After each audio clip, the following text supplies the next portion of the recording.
Good morning. Thank you very much for joining us, the Holmdel Chamber of Commerce ChamberCast July Summer Edition.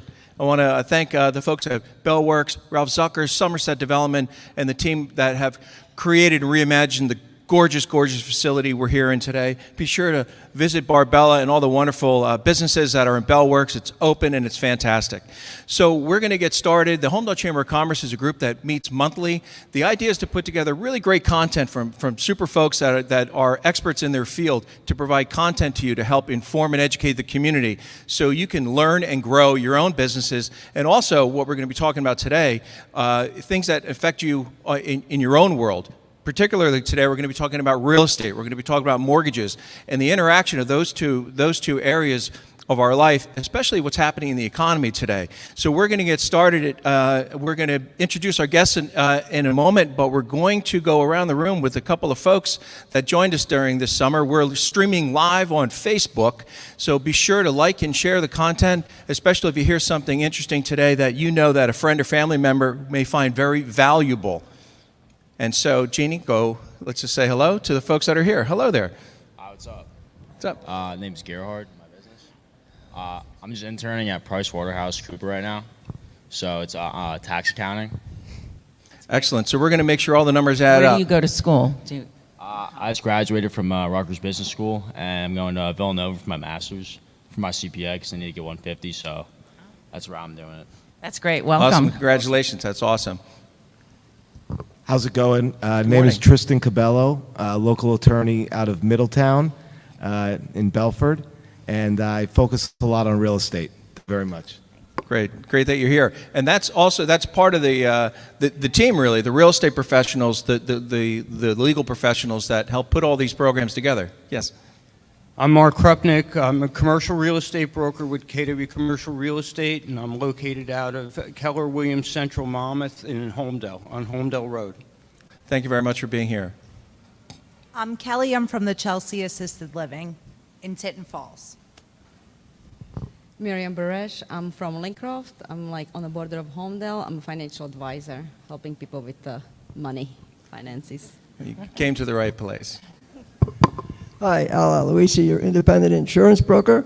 I do life, health, annuities, etc. I also specialize with Medicare specialists for those people turning 65. There are 10,000 a day turning 65. You've seen the ads on TV by Joe Namath and Bill Shatner. Well, I'm the guy you should be talking to, not to get confused with anything. Also a high school tennis coach, and I was playing the piano over there. Excellent. So when it comes to insurance, beam up everybody else and only work with Al Aloisi. And I'm Jeannie Wall, and I'm owner of Hometown News, LLC, and publisher of Tap Into for Holmdel, Colts Neck, Middletown, Hazlitt, Keyport. And it's an amazing platform, not just for advertising, but for community relations, public relations, and branding. Thank you.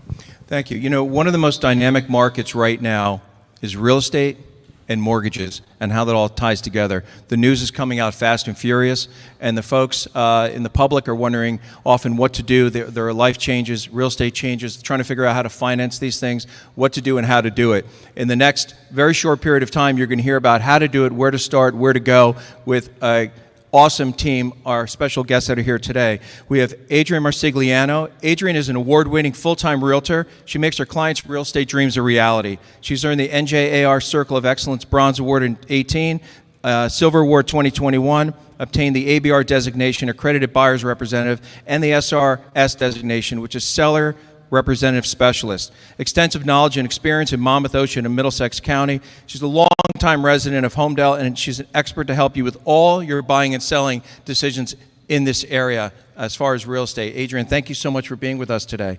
We also have Travis David. Travis is Vice President of Sales for Family First Funding. He's a branch manager for the Red Bank location with nearly 20 years of experience in finance and real estate. He's here to help break down the process of becoming a homeowner to everyday families, to go over the market trends, what's happening today, and what are the kind of moves you would consider making especially now in this very dynamic, challenging marketplace, from financing your one of your most important assets. He has BA in Economics, Series 766. He advises clients which mortgage best fits into their overall financial plan, because it's not simply a mortgage. It's looking at your overall financial profile to make the best decisions for you and your family. So welcome, and thank you so much for being here. Thank you. Yeah. So hey, let's just kick it off with a broad question. What's happening in the market today? There folks think that we're entering recessions. Other folks say we're in it. Others say it depends on how you define it, right? What are you seeing out there, Travis, in the marketplace? What we're seeing a lot of at the moment, honestly, is confusion, a lot of hesitation, a little bit of fear kind of mixed in with that.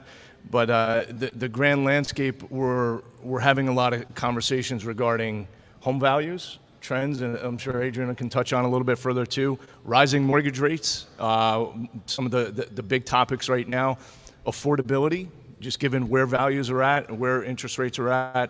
So we are having more in-depth conversations surrounding cost-saving measures. How do we really put into place a sound financial plan, a sound lending plan for what the borrower or the family is trying to accomplish? So there's a lot of moving parts, a lot of conflicting forces. So we're just trying to say, hey, how do we bring real numbers and figures to an equation where people are hearing a lot of headlines and going off of a lot of emotion? So part of what we're trying to do is, hey, let's look at real numbers. Let's devise a plan that works towards whatever goal that you want. Well, and that's a little different than people going to bankrate.com or just trying to search a rate. And so a rate's really not a rate, is it? Correct. So how does someone who's, maybe smart businessman, smart businesswoman who trying to provide for their family and they're on the internet and they're looking, it's much more than that, right? 100%. That's a great point. I mean, you can see, depending on what advertised rates are out there, especially with the online lenders, a rate is simply that, just a quote. It's not a rate unless you actually close, right? So who your lender is makes a ton of difference. And when it comes to devising what plan makes the most sense, interest rate is part of it, but it's not the entire picture. So really having clarity and confidence surrounding what your lending plan looks like ahead of time. Preparation, we're talking a lot about at the moment. It's a huge part of being successful and having a successful transaction, is taking that time to prepare, get that pre-approval, know your numbers.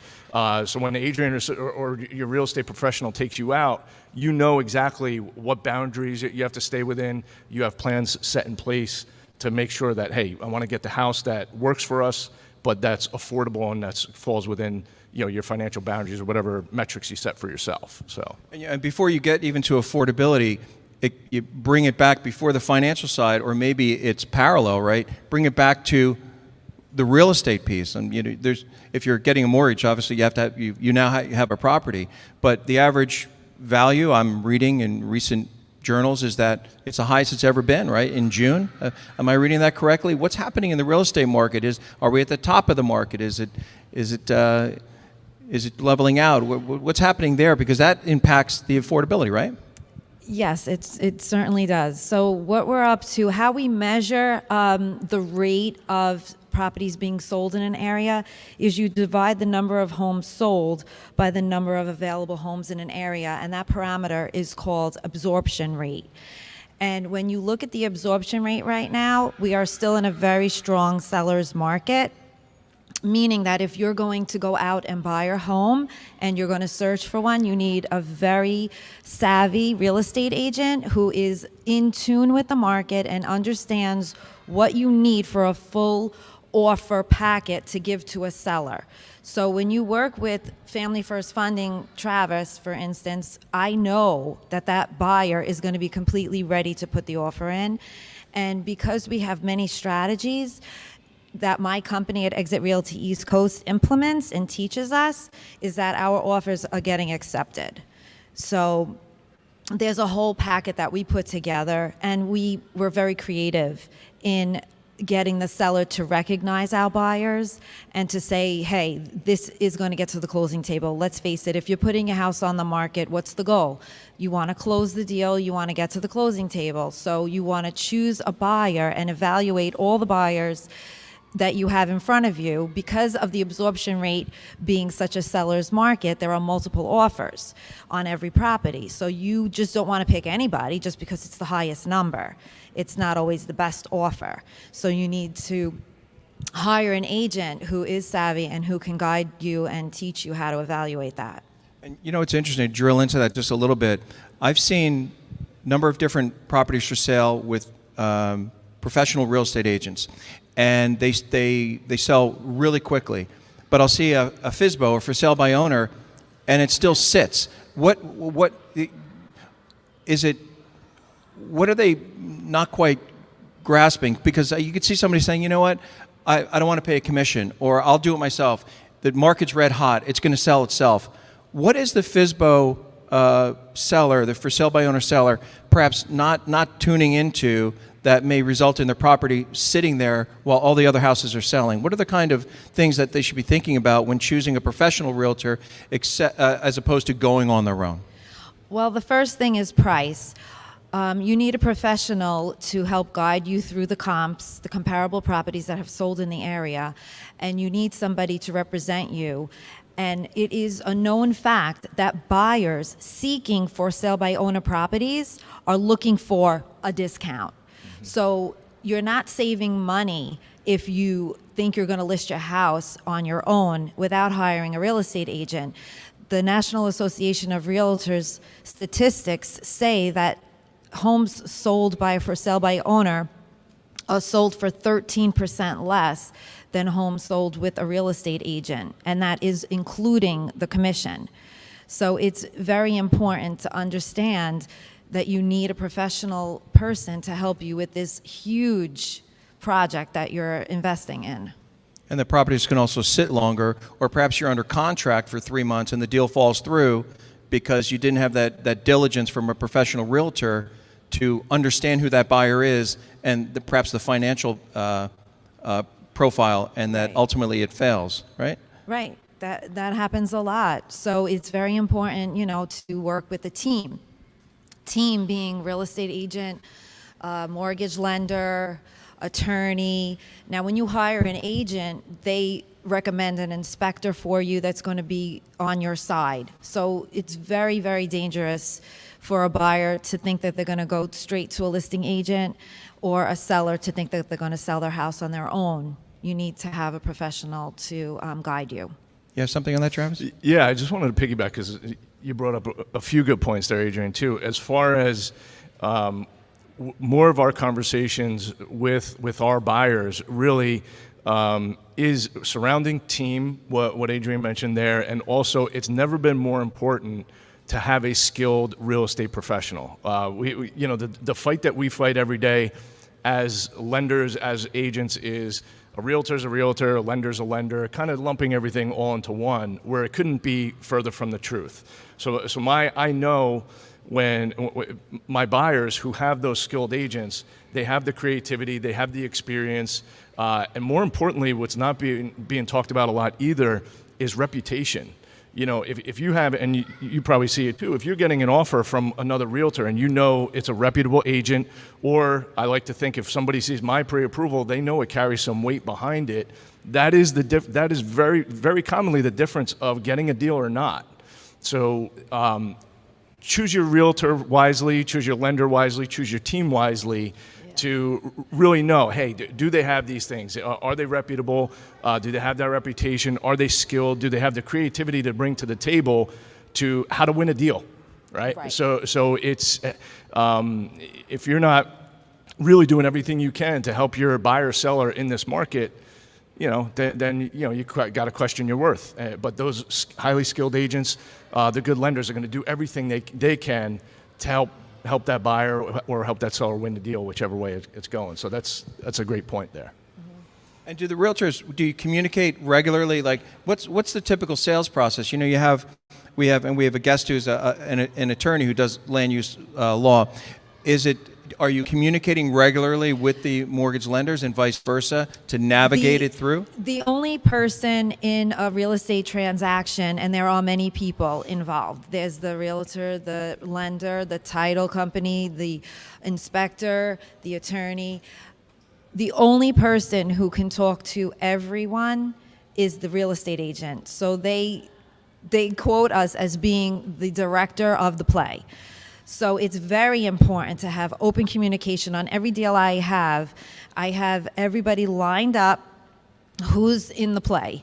And I am constantly reaching out to them and keeping an open dialogue. What do you need? Do you need a paper signed? Do you need information? Whatever it is, it's my job to give everyone the information that they need and keep the transaction going in a forward-moving direction. You know, it's interesting. We were talking about FSBOs a little bit. I wonder those folks who want to do it on their own, very smart folks who want to do it on their own, I wonder what the value of their time. What I'm hearing is the amount of hours that are invested in your clients in getting them to that closing table and getting them those keys. The folks who go on their own, how many hours times their rate in their business?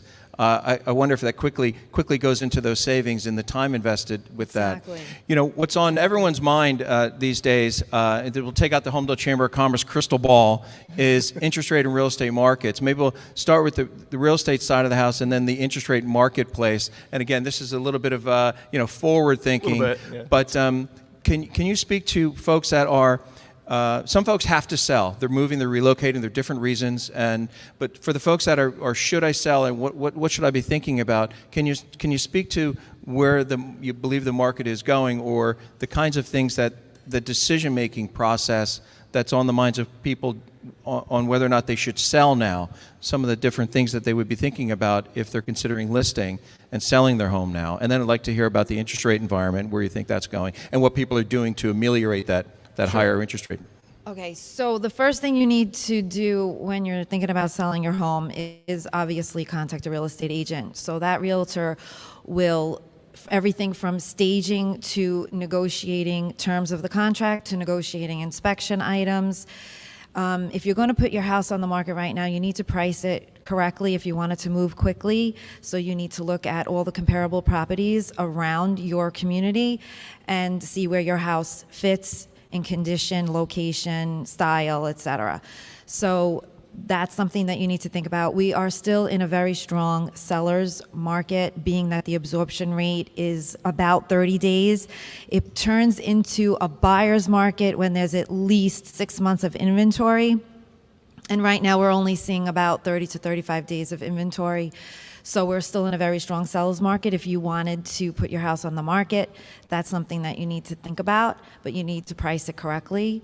So is that So what- somebody reach out to Ask Adrian, which your tagline, Ask right? Adrian, yeah. Yeah, at Exit Realty. And what might they expect? They pick up their phone, they call, hi, I wanted to reach out to Adrian, heard some great news at the chamber, I want a professional. Where do I start? Like, how does the conversation go?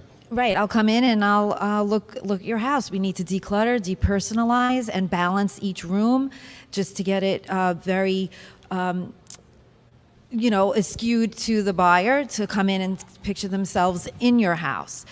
So at that point, we'll then discuss, price, where we're going to price the house, and very professionally go over all the information. My job is to give my clients their information, and it's up to them how they interpret it and the decisions that they make with, I guide a little bit, but I don't push anybody. So that's basically how it goes. And then we put it on the MLS with beautiful photography. And then we vet the buyers and only let buyers in that can afford the house and that we know can get to the closing table. And we negotiate the deal out, and then we have inspections, and then we renegotiate, and I'm very, very professional in guiding my sellers and buyers. On another interesting piece of that, there's an old shampoo commercials, Fabergé Organics, you tell two friends and they'll tell two friends, and so on and so on and so on. Right. Can you talk about how how you scale up by being part of a firm, part of a real estate practice? For example, your peers in the office, hey, this new listing, or whether it's a broker open house, or whether it's a open house for buyers, for letting your peers know. How does that expand universe of buyers for a seller, working with realtors, working with your fellow realtors as well, and expanding the market of potential buyers. Yeah, well, I have to inform people that because of the past 2 years, the pandemic forced the strong sellers market, being that people could work from home and people wanted to move out of the city. We're still seeing a very strong influx from New York and Brooklyn areas. I'm from Brooklyn, so I sold a couple of homes just in word of mouth from people that I know from New York, that my fellow agents in my office had listings, and I thought of them and I said, oh, this family is interested in that. Can they see it even before it hit the MLS? And because the buyers gave the sellers their price, we did sell a couple of homes that way. So it didn't even have to go on the MLS, and they didn't have to have several families traipsing through their home. So it was very convenient. And just doing it by Zoom, right? By video. Yeah. Yeah.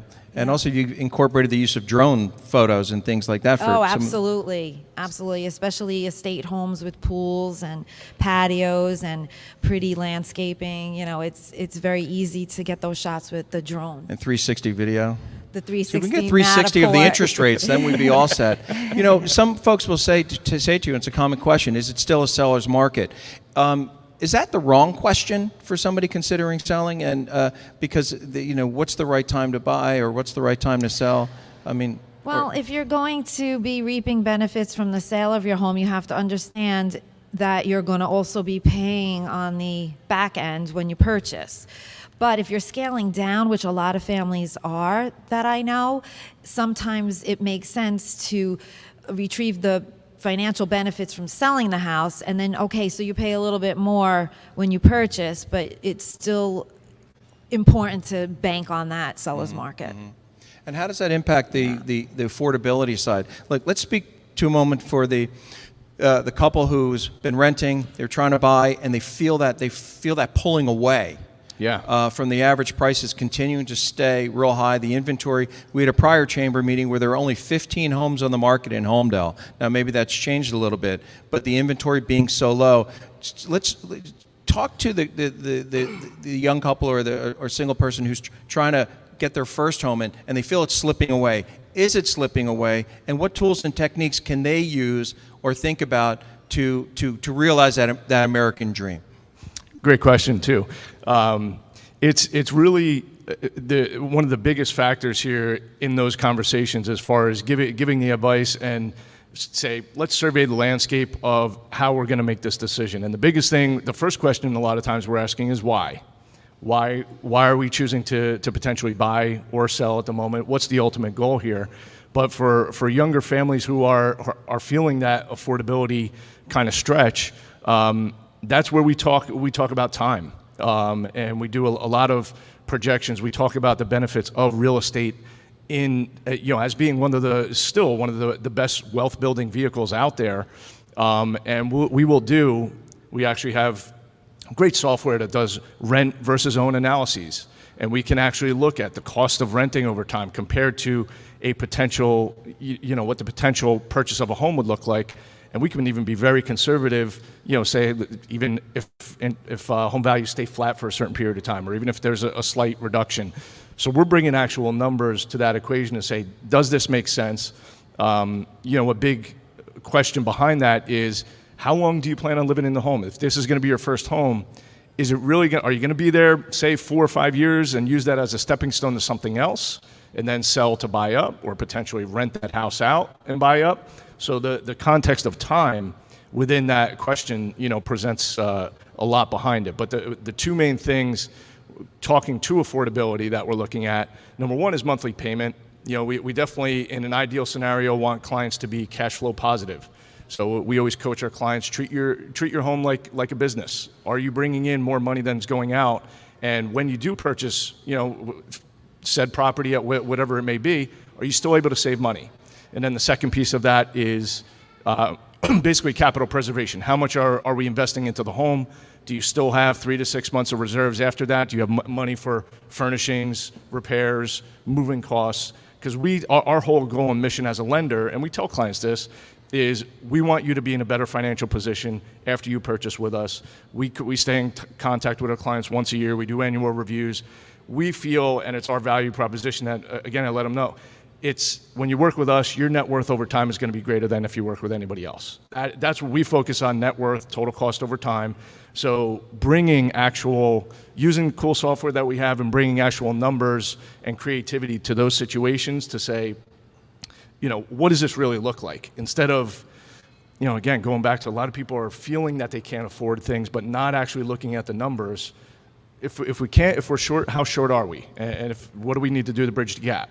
Do we need to pay off a credit card to free up $150 a month to make that payment work? So those are the kind of granular conversations that are being had now to address affordability, really. You touch on an interesting point. Adrian was discussing like real estate prep, how to get getting your home in the condition where your multiple offers and you have that blessing of going through multiple offers to navigate it with a professional.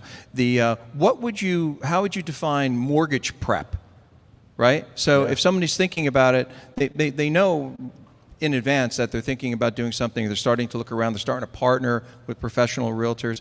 What would mortgage prep look like? Whether you mentioned credit cards as an example, some of the key drivers to FICO scores and making sure that your numbers are going to hit. Are there things that people should be thinking about 12 months out, 24 months out, if they're renting and they know they want to do something different to get ready? Yeah, great question too. But it is, it sounds canned, and everybody's heard the word pre-approval, right? But it's so much more than that as far as what a pre-approval does, and basically the first thing you want to do, and even when you start to think about exploring the purchase of a home, contact a local reputable lender. Save your time, don't go to the Rockets or anything like that. You need somebody who's going to give you the proper financial advice and guidance on how to create that sound lending plan that's going to work. So, and the first part of that is pre-approval. So that's basically contacting a local lender, having them collect your bank statements, run credit, evaluate your pay stubs, bank statements, tax returns, W-2s.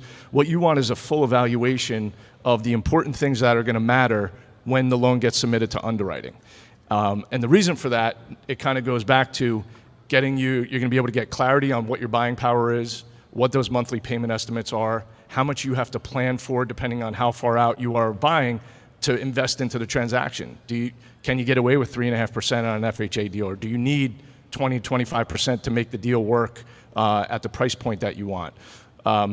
It's the closest thing to a insurance policy, if you will, that you can probably get to help avoid the pitfalls of the mortgage process. Because it's and I've seen a stat before where there's over 60% of people out there had a bad mortgage experience, and I tell clients this, and I really directly equate that to people not taking the time to prepare, or just not speaking with the right people to get that advice, because that's that pre-approval process, that's going to give you that's going to get you as far as you can to really do that. And I'll have clients still call me, the weekend before, hey, I found this house, I haven't gotten pre-approved yet.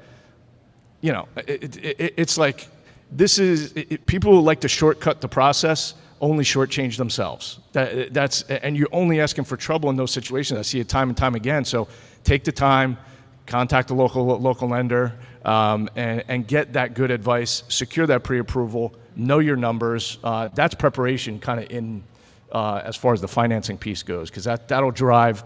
Because once I'm speaking with the client, I'll be able to tell Adrian or whoever their real estate professional is what kind of ranges they need to be in, and you immediately create that team environment. So, would you like to add to that, Adrian? I totally agree with Travis, and I only work with buyers who are willing to give all that data to a lender before we even start the process, especially in the past 2 years, the market being the way it is with multiple offers. There's no sense in looking at homes if you're not pre-approved and somebody hasn't vetted your finances. The real money out of your pocket every month, that's your buying power. Can you afford it? And you need to understand what price home you're looking in order to be successful. Yeah. And speaking earlier before the meeting with Adrian and Travis, we're talking about something I thought was really interesting that you were sharing, is that most folks think we're either going into a recession or think we're actually in a recession, however it's defined in Washington, right? They see the prices of goods and services, they see what's going on, they see the interest rates, they see the environment. But you had discussed in the real estate market, the data of home values and interest rate environments in recessionary periods may be much different than what a lot of the folks that are watching on Facebook or streaming the content right now, what the actual reality is statistically. Can you go over that again about the real estate trends during recessionary periods and inflation rates during recessionary periods in the event that we are either in one or going into one? Yeah, you were saying that. Yeah, so there's, again, kind of go back to looking and kind of making decisions or perspectives off of headlines. But when you look at the real numbers as far as, for the most part, people either feel we are in recession or very close to it. When you look at historically recessionary times, home values have actually increased 4 out of the 6 past recessions. And every single time there's been a recession, it's been followed by lower mortgage rates. So it's kind of created this sweet spot of time over probably like the next 6 months or even potentially 12 months where as competition starts to wane for homes, because we are seeing a leveling off as far as values go, nothing near any sort of crash, but competition is waning a little bit, where it's creating an opportunity for home buyers to have a little bit less competition with their offers. So to secure a home, rates are elevated from where they were, but from all the reports and economic kind of data that I get from much smarter people than me that follow that on a daily basis, if recession is pending, we're probably going to see lower mortgage rates in the next 6 to 18 months, which is going to present an opportunity for clients to refinance. So there's a popular phrase that's out there now that I'm hearing in a ton of different spots. It's basically marry the house, date the rate, right? So it basically means, if you have an opportunity to secure the home, you can always adjust your financing, as time, depending on where rates are at or depending on the time element of things. And that, I know we were speaking before as far as adjustables. We're doing more ARM type of transactions, instead of 30-year fixed for people who are expecting to have that opportunity to refi, or they may not plan on being in the home for the next, 10 years plus. So why not go with a 5, 7, or 10-1 ARM that'll offer that lower interest rate and help out that affordability piece in the overall equation. So that's good information. Adrian, do you want to follow up on that? Also, maybe values are plateauing a little bit now, but it's kind of hard to time a market, isn't it? Yeah, it's very hard to predict, but right now the housing market is still appreciating. It's not going down. There is more inventory. There are less multiple offers, but we're still seeing competition. And excuse me, but the housing prices are still appreciating. Yeah, they're not falling at all. So, and we're going to open up to questions for a few moments, but I wanted to make sure, a lot of great information today. How do folks reach Travis? Best way, my direct phone number is 732-713-5020 or www.travisdavidlending.com. And if somebody's interested in a mortgage and they call you and they say, where do I start?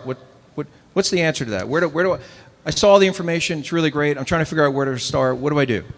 That's we actually send out, we're going to set up a call, kind of like an initial get to know you call, find out what's important to you, what your overall plan and ideal goals are, and from there, that's going to dictate kind of how we guide you.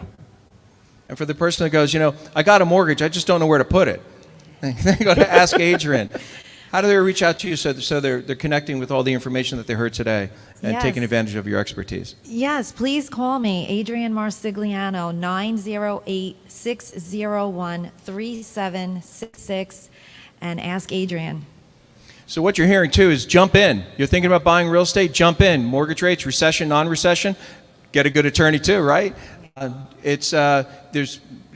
It all depends on what's happening in your own life, your families, and what your businesses and what's happening in your own world, right? And Definitely. then professionals will work out a plan for you that fits you for the time period that we're all in right now.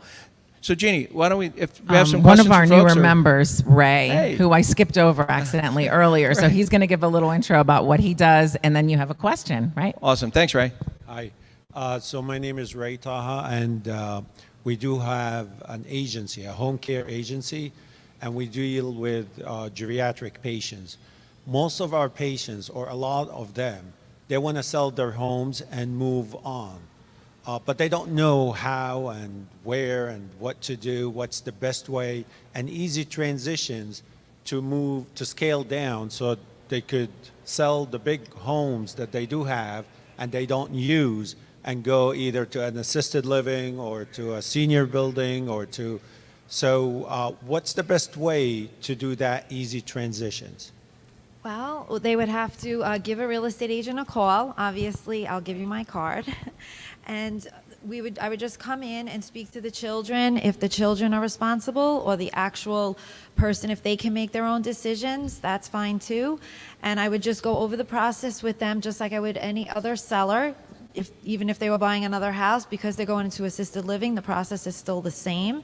We have to declutter, depersonalize, balance the rooms with the stager, come in and price the house correctly, and I would take over the sale. And everybody would just, get the profit of the house and divvy it up with the kids and put it into their assisted living. Yeah, Thank you. Thank you. definitely. All right. And what's the name of your business, Ray? It's all in home rehab. So we deal with patients as far as physical therapy, occupational therapy, nutritions, and we go to their homes and we give them all of these services. So that's I would love to Great. be a part of your service package. Great. I'd come in, take photography after it's staged, beautiful, like Terrence was mentioning. If it's a beautiful estate home, we do drone shots, we do Matterport, 3D tours, virtual tours inside the home, put it online, and it takes off. And how do people get in touch with you, Ray? What's your phone? It's 908-377-9448, and with our emails, and we do have a website, allinhomerehab.com, Facebook, all of these social media. So we are all over. Thank you. Thanks, Ray. Al? Great. Ray, I can help when the person sells their home and they want to put that money into an annuity to pay for your assisted living. I can help you with that. The other quick question is, just simply, since it is a seller's market, what is the percentage of people who are overbidding, to buy the home? Oh, I just looked that up this morning. Perfect timing.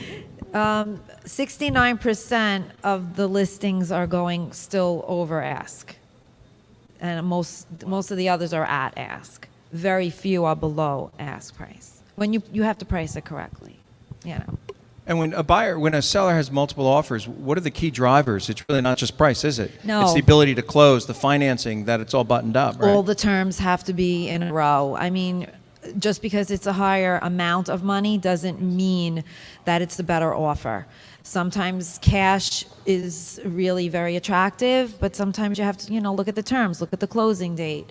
All those things factor in. And sometimes buyers say they're going to waive inspections, and even if the offer is lower, that might be more attractive to a seller to accept, because then you don't have to renegotiate after inspections. Somebody may be offering cash, and I want you to jump in too, but you may get an inspection report that has a magnitude of items, including some chip paint, and they just make it very Nickel and dime. right. And you're better off having the person put 20% down, had to mortgage it, right? Right. You're Yeah, going to say something, Travis. Go ahead. Right. No, and that's a great point too. Just because it's again, going back to timing is playing a big part. Contingencies, I'm sure you're seeing a lot of that with people. If they get an offer that's contingent upon a sale of another property, that's kind of that's a big thing. That's you can have that highest offer, but if it carries something like that, when you compare that to another offer, that could be certainly affect the strength of the offer there too. So we're seeing a lot of. Honestly, we're having a lot of fallout from home inspection recently. A lot of, and even with the amount of cash that's been in the market, a lot of the cash buyers, I don't know if you've seen it either, have bid on multiple properties. It's not uncommon to see them do that. So they'll win a couple offers, and then it's like, they won the offer, but hey, now that has to pull back, and it's a jockeying of sorts. So that's why timing. even when you get an acceptance, going into attorney review is always a bit nail-biting to give the comfort to them, hey, you actually got the home and we have a contract. So it's interesting. Very interesting. I think we have another question.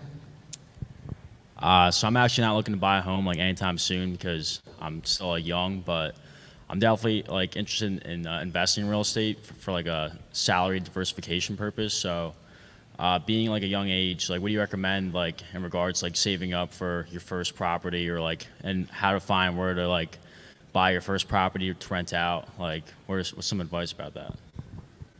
You want me to talk or you? You can start with the getting prepared.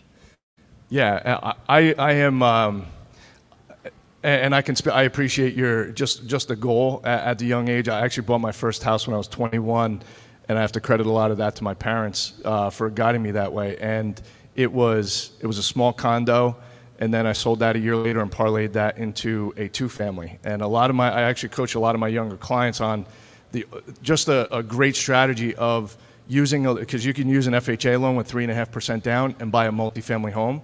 And if you're young and single, you live in one unit, rent out the other, and then you can start to scale up as time goes on. Move out of that one, buy your single family, rent out both. Real estate investing has it's a wide realm, so defining what goals you want to, like what that means to you as far as a successful investment. Some people want to flip, some people want long-term cash flow, but getting a sense of that and then devise a plan around that. So I don't know if you want to talk to a bit further.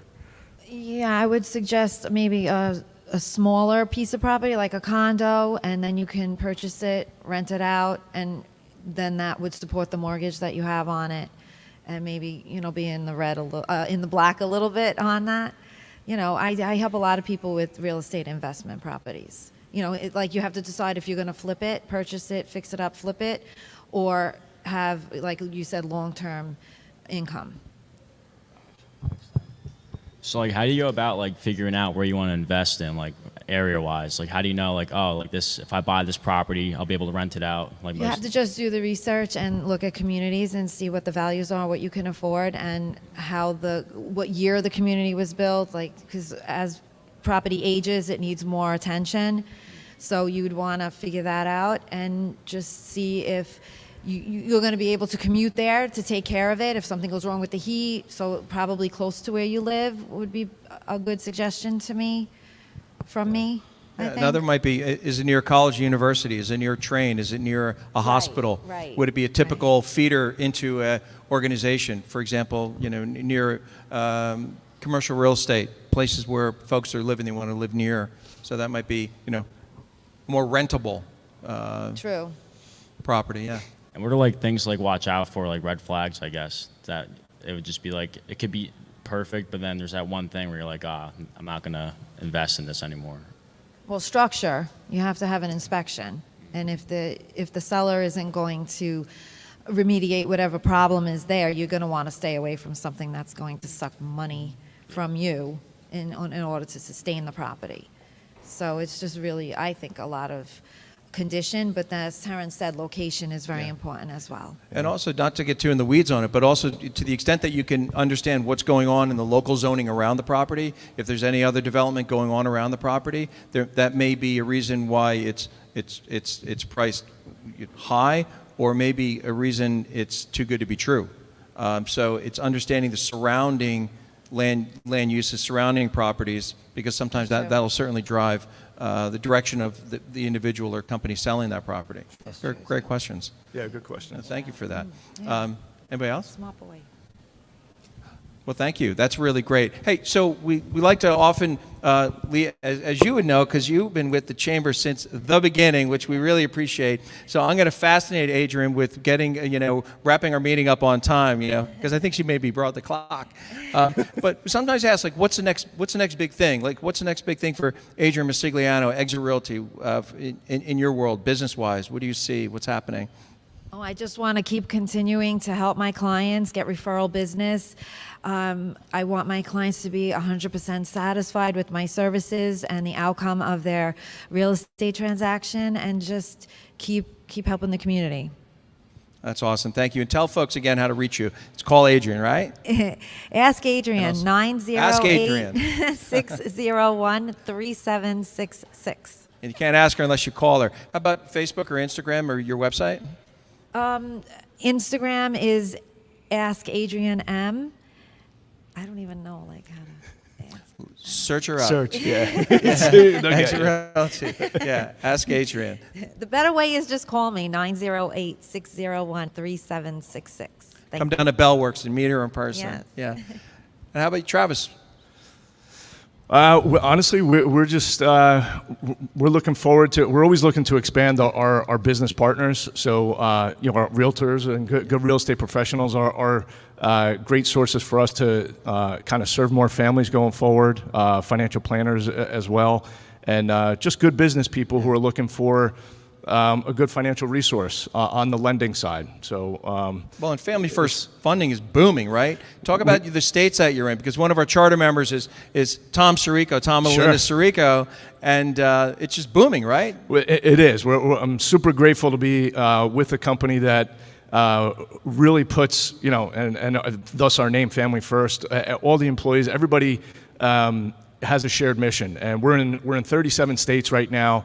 Ever growing, so our presence and footprint is expanding throughout, and it really just comes down to, it's cliche, but one family at a time, one loan at a time, and our whole goal is just provide an awesome experience so that our clients and business partners continue to refer us to allow us to build. And that's teamwork. It's very simple. Yeah. And teamwork with companies like Exit Realty, right? 100%. And Exit Realty, how many offices are they now? 3. We have 3 offices in Monmouth County. Booming. Mm-hmm. Yeah. Yeah. A lot of agents. Yes. Well, I want to thank you so much for coming. Really appreciate attending the Holmdel Chamber of Commerce ChamberCast for July in gorgeous Bellworks. It's open. Come on down. So many good things going on. We appreciate the folks from different industries, commercial real estate, law, right? And our pianoforte, Al Aloisi. Always a joy to see you, Al. Thank you. And thank you, everyone, for being here today. Have a fantastic rest of your summer. See us in August, typically last Tuesday of the month.